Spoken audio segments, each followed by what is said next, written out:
नमस्कार। आप सुन रहे हैं इंडिया पल्स न्यूज सुप्रभात समाचार अपडेट 14 मार्च 2025। आज हम आपको राजनीति, खेल और अन्य महत्वपूर्ण खबरों से जुड़ी ताजा सुर्खियां प्रस्तुत करेंगे। राजनीतिक समाचार। भारत गौतम अडानी को अमेरिकी समन सौंपेगा। भारत सरकार ने अरबपति गौतम अडानी को अमेरिकी securities and exchange commission (SEC) के समन की सेवा प्रदान करने की प्रक्रिया शुरू कर दी है। यह समन $265 मिलियन की कथित प्रतिभूति धोखाधड़ी और रिश्वतखोरी योजना से संबंधित है। हेग कन्वेंशन के तहत जारी किए गए इस समन में अडानी या उनके कानूनी प्रतिनिधि को अमेरिकी मामले में पेश होने का आदेश दिया गया है। अडानी समूह ने इन दावों को बेबुनियाद बताया है और सभी कानूनी विकल्पों का उपयोग करने की बात कही है। भारत के न्याय मंत्रालय ने अहमदाबाद, गुजरात की एक स्थानीय अदालत से समन देने की प्रक्रिया को आगे बढ़ाने का अनुरोध किया है। यह विकास अडानी के लिए प्रत्यर्पण का जोखिम नहीं बनाता जब तक कि कोई अमेरिकी अदालत गिरफ्तारी वारंट जारी न करे। दक्षिणी राज्य संसदीय पुनर्विभाजन योजना का विरोध कर रहे हैं। दक्षिणी भारत के राजनीतिक दल, विशेष रूप से तमिलनाडु, प्रधानमंत्री नरेंद्र मोदी के नए जनसंख्या डेटा पर आधारित संसदीय क्षेत्रों के पुनर्विभाजन प्रस्ताव का विरोध कर रहे हैं। इस प्रस्ताव से अधिक आबादी वाले उत्तर भारतीय राज्यों की संसदीय सीटें बढ़ सकती हैं, जो मोदी की पार्टी के लिए फायदेमंद हो सकता है।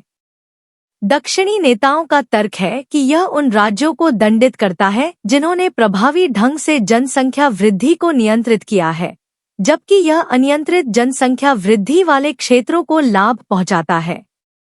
यह विवाद संघीय निधियों के वितरण और भाषा नीतियों से जुड़े मौजूदा तनाव को और बढ़ा सकता है।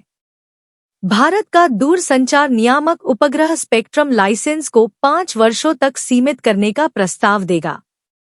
भारतीय दूरसंचार नियामक प्राधिकरण (TRAI) सिफारिश करेगा कि उपग्रह ब्रॉडबैंड स्पेक्ट्रम लाइसेंस की अवधि केवल 5 वर्ष की हो, ताकि बाजार में इसकी स्वीकृति का आकलन किया जा सके। यह रुख स्टारलिंक के उस अनुरोध के विपरीत है जिसमें 20 वर्षीय लाइसेंस की मांग की गई थी। एलन मस्क की स्टारलिंक ने मुकेश अंबानी की रिलायंस के साथ भागीदारी की है ताकि उनके उपकरण रिलायंस आउटलेट्स के माध्यम से वितरित किए जा सकें। पहले एक दूसरे के प्रतिस्पर्धी रहे दोनों कंपनियां अब स्पेक्ट्रम की नीलामी का विरोध कर रही हैं और छोटी अवधि के लाइसेंस का समर्थन कर रही हैं। TRAI का मानना है कि छोटी अवधि से बाजार का बेहतर आकलन होगा और भविष्य में स्पेक्ट्रम मूल्य निर्धारण समायोजित किया जा सकेगा। अंतिम सिफारिशें 1 महीने के भीतर दूरसंचार मंत्रालय को प्रस्तुत की जाएंगी। खेल समाचार। इंग्लैंड के मार्क वुड ने घुटने की सर्जरी करवाई, भारत सीरीज से बाहर। इंग्लैंड के तेज गेंदबाज मार्क वुड ने घुटने की लिगामेंट सर्जरी करवाई और वे 4 महीने के लिए क्रिकेट से बाहर हो गए हैं। इसका मतलब है कि वे भारत के खिलाफ आगामी घरेलू श्रृंखला में नहीं खेल पाएंगे। वुड पिछले 1 साल से अपने बाएं घुटने की समस्याओं से जूझ रहे थे, जिसने अफगानिस्तान के खिलाफ चैंपियंस ट्रॉफी मैच में उन्हें मैदान छोड़ने पर मजबूर कर दिया था। 35 वर्षीय वुड का लक्ष्य जुलाई के अंत तक पूरी फिटनेस हासिल करना है।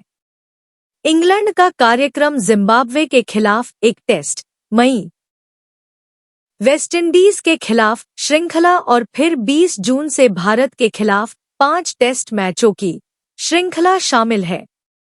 वेस्टइंडीज की कप्तान हेली मैथ्यूज ने महिला क्रिकेट में T20 लीगों के प्रभाव की सराहना की। वेस्टइंडीज की सफेद गेंद की कप्तान हेली मैथ्यूज ने महिला क्रिकेट में T20 लीगों के प्रभाव की सराहना की। उन्होंने कहा कि इन लीगों ने खेल को केवल सार्वजनिक समर्थन पर निर्भर रहने से हटाकर खिलाड़ियों की प्रतिभा और मनोरंजन के प्रदर्शन में बदल दिया है।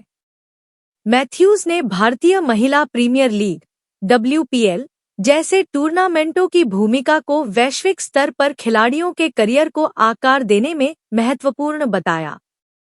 वह इस समय WPL सत्र में सर्वाधिक विकेट लेने वाली गेंदबाजों में से एक हैं और उनकी team Mumbai Indians Gujarat giants के खिलाफ एलिमिनेटर मैच की तैयारी कर रही है। आज के समाचार यहीं समाप्त होते हैं। आगे के अपडेट्स के लिए इस चैनल को लाइक और सब्सक्राइब करें।